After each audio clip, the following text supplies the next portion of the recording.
New York, tonight you have delivered a mandate for change. New York সিটির ইতিহাসে নতুন অধ্যায়। শহরটির প্রথম মুসলিম মেয়র হিসেবে নির্বাচিত হয়েছেন জোহরান মামদানি। নির্বাচিত হয়েই নিজেকে ডোনাল্ড ট্রাম্পের সবচেয়ে বড় দুঃস্বপ্ন হিসেবে বর্ণনা করা এই তরুণ রাজনীতিকের জয়ে উচ্ছ্বসিত শহর জুড়ে তার সমর্থকরা। বুধবার ভোরে সমর্থকদের উদ্দেশ্যে ভাষণে মামদানি বলেন, এই বিজয় পরিবর্তনের ম্যান্ডেট, এক নতুন রাজনীতির অঙ্গীকার। উগান্ডায় জন্ম নেওয়া দক্ষিণ এশীয় বংশোদ্ভূত মামদানি বলেন, তার পরিচয়ই তার শক্তি।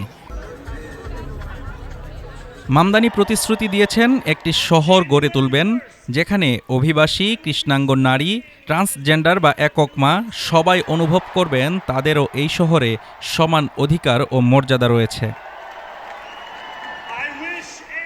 অন্যদিকে মামদানির প্রধান প্রতিদ্বন্দ্বী ছিলেন সাবেক গভর্নর অ্যান্ড্রু কুমো, যাকে সমর্থন দিয়েছিলেন ডোনাল্ড ট্রাম্প। নির্বাচনের পর নিজের প্ল্যাটফর্মে ট্রাম্প লিখেছেন, রিপাবলিকানদের হার হয়েছে কারণ ট্রাম্প ব্যালটে ছিলেন না। মামদানি পেয়েছেন 50% কিছু বেশি ভোট।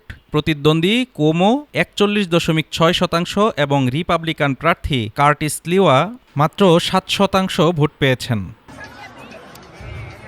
জোহরান মামদানির এই জয় শুধু রাজনৈতিক নয়, বরং নিউ ইয়র্কের বৈচিত্র্য ও অন্তর্ভুক্তির এক নতুন বার্তা। Desk report, Dhaka today.